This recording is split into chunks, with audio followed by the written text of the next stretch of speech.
14 days challenge flat ಆದ ಹೊಟ್ಟೆ ಪಡೆಯೋದಕ್ಕೆ ನಾನು ಬೇಕಾಗಿರುವ ಸಾಮಗ್ರಿಗಳು ಬರೀ ಮೂರೇ.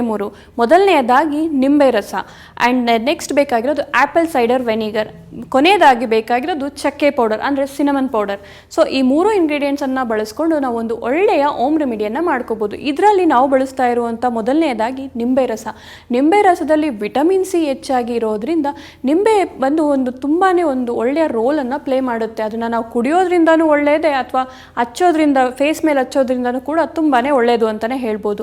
ನಾವು ತಕ್ಷಣ ಹೊಟ್ಟೆ ನೋವು ಬಂದರೆ ಅಥವಾ ಯಾವುದೇ ರೀತಿಯ ಹೊಟ್ಟೆಗೆ ಸಂಬಂಧಪಟ್ಟ ಪ್ರಾಬ್ಲಮ್ ಆದರೆ ನಾವು ಫಸ್ಟ್ ಕುಡಿಯೋದೇ ನಿಂಬೆಹಣ್ಣಿನ ಜ್ಯೂಸ್ ಅಂತಲೇ ಹೇಳ್ಬೋದು. ಅದು ತಕ್ಷಣ ರಿಲೀಫನ್ನು ಕೊಡುತ್ತೆ. ಆ್ಯಂಡ್ ನಿಂಬೆಹಣ್ಣಿನಲ್ಲಿ ವಿಟಮಿನ್ ಸಿ ಹೆಚ್ಚಾಗಿ ಇರೋದ್ರಿಂದ ನಮ್ಮ ಬಾಡಿಯಲ್ಲಿ ವಿಟಮಿನ್ ಸಿ ಹೆಚ್ಚಾಗಿ ಇದ್ದರೆ 30% ಫಾಸ್ಟಾಗಿ ವೆಯ್ಟನ್ನು ಅಥವಾ ವೆಯ್ಟ್ ಲಾಸ್ ಮಾಡೋದಕ್ಕೆ ತುಂಬಾ ಉಪಾಯಕಾರಿ ಅಂತಲೇ ಹೇಳ್ಬೋದು. ಆ್ಯಂಡ್ ನಿಂಬೆಹಣ್ಣು ನಾವು ಯಾವುದೇ ರೀತಿ ಯೂಸ್ ಮಾಡಿದ್ರು ಇದರಲ್ಲಿ ಸಿಟ್ರಿಕ್ ಆ್ಯಸಿಡ್ ಕೂಡ ಇದೆ, ಬೇಗ ಫ್ಯಾಟ್ ಬರ್ನ್ ಮಾಡೋದಕ್ಕೆ ಹೆಲ್ಪ್ ಮಾಡುತ್ತೆ ಅಂತಲೂ ಹೇಳ್ಬೋದು. ನೆಕ್ಸ್ಟ್ ನಾವು ಬಳಸ್ತಾ ಇರೋದು ಚಕ್ಕೆ ಪೌಡರ್. ಚಕ್ಕೆ ಪೌಡರ್ ಯೂಶಲಿ ಮೆಟಬಾಲಿಸಮ್ ಹೆಚ್ಚಿಸುತ್ತೆ ಆ್ಯಂಡ್ ಅದು ನಿಮ್ಮ ಬರ್ನಿಂಗ್ ಕೆಪಾಸಿಟಿನ ಮಾಡೋದಕ್ಕೆ ಕೂಡ ಹೆಲ್ಪ್ ಮಾಡುತ್ತೆ. ಆ್ಯಂಡ್ ನಿಮ್ಮದು ಯಾವುದೇ ರೀತಿಯ ಕೊಲೆಸ್ಟ್ರಾಲ್ ಇದ್ರೂ ಕೂಡ ಅದನ್ನು ಬೇಗ ಕರಗಿಸೋದಕ್ಕೆ ತುಂಬಾ ಉಪಾಯಕಾರಿ ಅಂತಲೇ ಹೇಳ್ಬೋದು. ಆ್ಯಂಡ್ ಸಾವಿರಾರು ವರ್ಷಗಳಿಂದ ನಾನಾ ರೀತಿಯ ಕಾಯಿಲೆಗಳಿಗೆ ಒಂದು ಮೆಡಿಸಿನಲ್ ಪ್ರಾಪರ್ಟಿಯಾಗಿ ಅಥವಾ ಮೆಡಿಸಿನಲ್ ಇಂಗ್ರೀಡಿಯೆಂಟ್ ಆಗಿ ಚಕ್ಕೆ ಪೌಡರ್ ತುಂಬಾ ಯೂಸ್ಫುಲ್ ಅಂತಲೇ ಹೇಳ್ಬೋದು. ಅದು ನೀವು ಪ್ರತಿನಿತ್ಯ ಬಳಸ್ತಾ ಬಂದರೆ ಅದರಲ್ಲಾಗುವಂಥ ಚೇಂಜಸ್ ನೀವೇ ನೋಡ್ಬೋದು. ಆ್ಯಂಡ್ ಫೈನಲ್ ಆಗಿ ನಾವು ಬಳಸ್ತಾ ಇರೋದು apple cider vinegar. Apple cider vinegar ನಿಮಗೆ ನಾರ್ಮಲ್ ಆಗಿ ಎಲ್ಲ ಸ್ಟೋರ್ಗಳಲ್ಲೂ ಮೆಡಿಕಲ್ ಸ್ಟೋರ್ಗಳಲ್ಲೆಲ್ಲ ಸಿಗುತ್ತೆ. ಸೊ ಆರ್ಗ್ಯಾನಿಕ್ ಆಗಿರಬೇಕು, ತುಂಬ ಒಳ್ಳೆಯ ಬ್ರ್ಯಾಂಡ್ ಅಥವಾ ಒಳ್ಳೆಯ ರೀತಿಯಾಗಿರಬೇಕು, ಯಾವುದೇ ರೀತಿಯ ಮಿಶ್ರಣ ಅದರಲ್ಲಿ ಇರಬಾರ್ದು. ಆ್ಯಪಲ್ ಸೈಡರ್ ವೆನಿಗರ್ ನಾವು ಸೇವಿಸೋದ್ರಿಂದ ಡೈಜೆಷನ್ ಚೆನ್ನಾಗಾಗುತ್ತೆ ಆ್ಯಂಡ್ ನಿಮಗೆ ಹಸುವನ್ನು ಅಂದರೆ ಅಂಗರ್ ಲೆವೆಲನ್ನು ಕಡಿಮೆ ಮಾಡುತ್ತೆ, ಅಂದರೆ ಹಸುವಾಗೋದನ್ನು ಕಡಿಮೆ ಮಾಡಿಸುತ್ತೆ. ಸೊ ನೀವು ತುಂಬ ಹೊಟ್ಟೆ ಹಸ್ದಾಗಲೇ ಅಲ್ವಾ ಬೇರೆ ಇಲ್ಲದೇ ಇರೋದನ್ನೆಲ್ಲ ತಿಂದು ಅದು ನಿಮಗೆ ಬೊಜ್ಜು ಜಾಸ್ತಿ ಮಾಡಿಸೋದು. ಸೊ ಜಂಕ್ ಫುಡ್ನೆಲ್ಲ ತಿನ್ನೋದ್ರಿಂದ ಜಾಸ್ತಿ ಬೇಗ ಬೊಜ್ಜು ಬರುತ್ತೆ. ಸೊ ಆ್ಯಪಲ್ ಸೈಡರ್ ವೆನಿಗರ್ ಸೇವಿಸೋದ್ರಿಂದ ನಿಮಗೆ ಅಂಗರ್ ಲೆವೆಲ್ ಅಂದರೆ ಹಸುವು ಆಗೋದನ್ನು ಕಡಿಮೆ ಮಾಡಿಸುತ್ತೆ. ಸೊ ಈ 3 ಇಂಗ್ರೀಡಿಯೆಂಟ್ಸನ್ನು ಬಳಸ್ಕೊಂಡು ನಾವು ಓಮ್ ರೆಮಿಡಿಯನ್ನು ಹೇಗೆ ಮಾಡೋದು ಅಂತ ತೋರಿಸ್ತೀನಿ ಬನ್ನಿ. ಫಸ್ಟು ನಾವು ಒಂದು ಗ್ಲಾಸಿಗೆ ಉಗುರು ಬೆಚ್ಚ ನೀರು ಅಂದರೆ ಲೂಕ್ ವಾರ್ಮ್ ವಾಟರ್ ಅನ್ನು ಹಾಕ್ಕೊಳ್ಳೋಣ. ತುಂಬ ಕುದಿಯೋ ನೀರು ಬೇಡ, ತುಂಬ ತಣ್ಣಗಿರೋ ನೀರು ಬೇಡ, ಜಸ್ಟ್ ಉಗುರು ಬೆಚ್ಚ ನೀರು ಇರುತ್ತಲ್ಲ,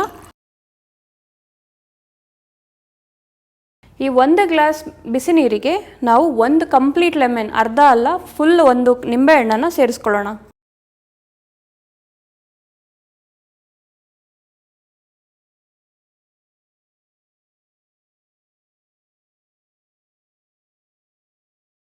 ಒಂದು ಗ್ಲಾಸ್ ಬಿಸಿ ನೀರಿಗೆ ಒಂದು ಕಂಪ್ಲೀಟ್ ನಿಂಬೆಹಣ್ಣು, ಒಂದು ಫುಲ್ ನಿಂಬೆಹಣ್ಣು, ಅರ್ಧ ಅಲ್ಲ ಒಂದು ಫುಲ್ ನಿಂಬೆಹಣ್ಣನ್ನು ಯೂಸ್ ಮಾಡಬೇಕಾಗುತ್ತೆ.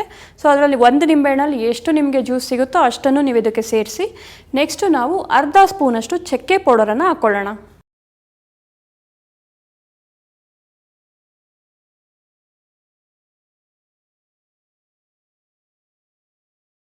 ಈ ಚಕ್ಕೆ ಪೌಡರ್ ಹಾಕಾಗಿದೆ. ಇದಕ್ಕೆ ಫೈನಲ್ ಆಗಿ ನಾವು ಆ್ಯಪಲ್ ಸೈಡರ್ ವೆನಿಗರನ್ನು ಸೇರಿಸ್ಕೊಳ್ಳೋಣ.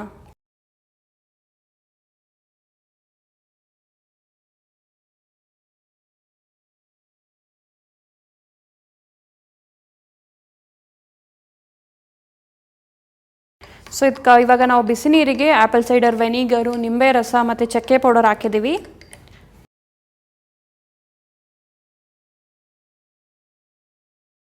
ಸೊ ಈಗ ಕಂಪ್ಲೀಟ್ ಮಿಕ್ಸ್ ಆಗಿದೆ. ಸೊ ಈ 14 ಡೇಸ್ ಚಾಲೆಂಜ್ ಏನು ಹೇಳಿದೆ ಅದಕ್ಕೆ ಒಂದು ಡ್ರಿಂಕ್ ರೆಡಿ ಆಗಿದೆ. ಇದನ್ನು ನೀವು ಪ್ರತಿನಿತ್ಯ ಮಿಸ್ ಮಾಡ್ದಿರ 14 ಡೇಸ್ವರೆಗೂ ತಿಂಡಿ ಬೆಳಗ್ಗೆ ಬ್ರೇಕ್ಫಾಸ್ಟ್ ಏನಿರುತ್ತೆ ಅದನ್ನು ತಿನ್ನೋ 20 ನಿಮಿಷದ ಮೊದಲು ಒಂದ್ಸತಿ ಕುಡಿಬೇಕಾಗುತ್ತೆ. ಮತ್ತು ರಾತ್ರಿ ಊಟದ ಮೊದಲು 20 ನಿಮಿಷಕ್ಕಿಂತ ಮೊದಲು ಒಂದ್ಸತಿ ಕುಡಿಬೇಕಾಗುತ್ತೆ. ಪ್ರತಿನಿತ್ಯ ಬೆಳಗ್ಗೆ ಮತ್ತು ರಾತ್ರಿ ಊಟದ ಮೊದಲು ಕುಡಿಯೋದ್ರಿಂದ ಇದು ಜಸ್ಟ್ 14 ಡೇಸ್ ಕುಡಿದು ನೋಡಿ ರಿಸಲ್ಟ್ ನೀವೇ ಹೇಳ್ತೀರಾ. ಖಂಡಿತವಾಗ್ಲೂ ಯೂಸ್ ಮಾಡಿ ಇದನ್ನು ರಿಸಲ್ಟನ್ನು ನಮಗೆ ತಿಳಿಸ್ಕೊಡಿ. ಆ್ಯಂಡ್ ಈ ಸಿಂಪಲ್ ಆದ ಹೋಮ್ ರೆಮಿಡಿ ನೀವು ಸಹ ಟ್ರೈ ಮಾಡಿ. ಆ್ಯಂಡ್ ನಿಮ್ಮ ಮನೆಯಲ್ಲಿ ಅಥವಾ ನಿಮ್ಮ ಫ್ರೆಂಡ್ಸ್ ಆಗಿರ್ಬೋದು ಯಾರೇ ಆಗಿದ್ರು ಯಾರಿಗೆ ಫ್ಲ್ಯಾಟ್ ಸ್ಟಮಕ್ ಬೇಕು ಅಥವಾ ಸಣ್ಣ ಆಗಬೇಕು ಅಂತಿದ್ದಾರೆ ಅವ್ರಿಗೆ ಖಂಡಿತವಾಗ್ಲೂ ಇದನ್ನು ಟ್ರೈ ಮಾಡೋಕ್ಕೆ ಹೇಳಿ. 100% ರಿಸಲ್ಟ್ ಕೊಡುತ್ತೆ. ಸೊ ಈಗ ಕಾರ್ಯಕ್ರಮನ ಮುಗಿಸೋವಂಥ ಸಮಯ ಆಯಿತು. ಕಾರ್ಯಕ್ರಮನ ಮುಗಿಸೋವಂಥ ಸಮಯ ಅಂದರೆ ಇವತ್ತಿನ ಕ್ವಿಕ್ ಟಿಪ್ ಏನಪ್ಪ ಅಂತಂದರೆ ಪೂಜಾ ಸಾಮಗ್ರಿಗಳನ್ನು ಕ್ಲೀನ್ ಮಾಡೋದಕ್ಕೆ, ಅದು ನಿಮಿಷದಲ್ಲಿ ಕ್ಲೀನ್ ಮಾಡೋದು ತುಂಬಾ ಸಿಂಪಲ್ ಅಂತಲೇ ಹೇಳ್ಬೋದು. ಹೇಗೆ ಅಂತಂದರೆ ನಾವು ಯೂಶಲಿ ಪೂಜಾ ಸಾಮಗ್ರಿಗಳನ್ನು ಕ್ಲೀನ್ ಮಾಡೋದಕ್ಕೆ ಆಚೆ ಸಿಗುವಂಥ ಪ್ರಾಡಕ್ಟ್ಗಳನ್ನು ಯೂಸ್ ಮಾಡ್ತೀವಿ. ಅದನ್ನು ಯೂಸ್ ಮಾಡೋದ್ರಿಂದ ನಾನಾ ರೀತಿಯ ಸೈಡ್ ಎಫೆಕ್ಟ್ಸ್ಗಳು, ನಮ್ಮ ಸ್ಕಿನ್ ಮೇಲೆಲ್ಲ ತುಂಬಾ ಅಲರ್ಜಿ ಆಗುತ್ತೆ ಅಥವಾ ಸುಟ್ಟಂಗೆಲ್ಲ ಆಗುತ್ತೆ. ಸೊ ಅದನ್ನೆಲ್ಲ ಅವಾಯ್ಡ್ ಮಾಡಬೇಕು ಅಂದರೆ ನಾವು ಮನೆಯಲ್ಲೇ ಒಂದು ಪೇಸ್ಟನ್ನು ತಯಾರಿಸ್ಕೊಳ್ಬೋದು. ಅದು ಹೇಗೆ ಅಂತಂದರೆ 1 ಸ್ಪೂನ್ ಗೋಧಿ ಹಿಟ್ಟು, ಅಂದರೆ ಚಪಾತಿಗೆ ಏನು ಬಳಸ್ತೀವಿ ಅದು 1 ಸ್ಪೂನ್ ಗೋಧಿ ಹಿಟ್ಟು, 1 ಸ್ಪೂನ್ ಉಪ್ಪು, ಪುಡಿ ಉಪ್ಪು ಆಗಿರ್ಬೋದು, ಕಲ್ಲುಪ್ಪು ಆಗಿರ್ಬೋದು, ಆ್ಯಂಡ್ ಸ್ವಲ್ಪ ಮೊಸರು ಅದನ್ನು ಮಿಕ್ಸ್ ಮಾಡೋದಕ್ಕೆ. ಸೊ ಈ ಮೂರನ್ನು ಮಿಕ್ಸ್ ಮಾಡಿ ಒಂದು ಪೇಸ್ಟ್ ರೀತಿಯಲ್ಲಾಗುತ್ತೆ. ಆದ್ದರಿಂದ ನೀವು ದೇವ್ರ ಸಾಮಾನು ಯಾವುದೇ ಬೆಳ್ಳಿ ಆಗಿರಲಿ, ತಾಮ್ರ ಆಗಿರಲಿ, ಯಾವುದೇ ರೀತಿಯ ದೇವ್ರ ಸಾಮಗ್ರಿಗಳನ್ನು ತೊಳೆಯೋದ್ರಿಂದ ನಿಮಿಷದಲ್ಲಿ ಕ್ಲೀನ್ ಆಗುತ್ತೆ. ಆ್ಯಂಡ್ ತುಂಬಾ ನೀವು ಅವಾಗ ತಾನೇ ತಂದಿದ್ದೀರೇನೋ ಹೊಸದಾಗಿ ಅಂತ ಅನಿಸುತ್ತೆ, ಅಷ್ಟು ಮಟ್ಟಿಗೆ ಕ್ಲೀನ್ ಆಗುತ್ತೆ ಅಂತ ಹೇಳ್ಬೋದು. ಸೊ ನೀವು ಸಹ ಈ ಕ್ವಿಕ್ ಟಿಪ್ಪನ್ನು ಟ್ರೈ ಮಾಡಿ ಅಂತ ಹೇಳ್ತಾ ಮತ್ತಷ್ಟು ಹೋಮ್ ರೆಮಿಡಿ ಮತ್ತು ಕ್ವಿಕ್ ಟಿಪ್ನೊಂದಿಗೆ ಮತ್ತೆ ಭೇಟಿ ಆಗ್ತೀನಿ. ಅಲ್ಲಿವರೆಗೂ ನೋಡ್ತಾ ಇರಿ ಆಯುಷ್ ಟಿವಿ, ಉತ್ತಮ ಜೀವನ ಶೈಲಿಗಾಗಿ.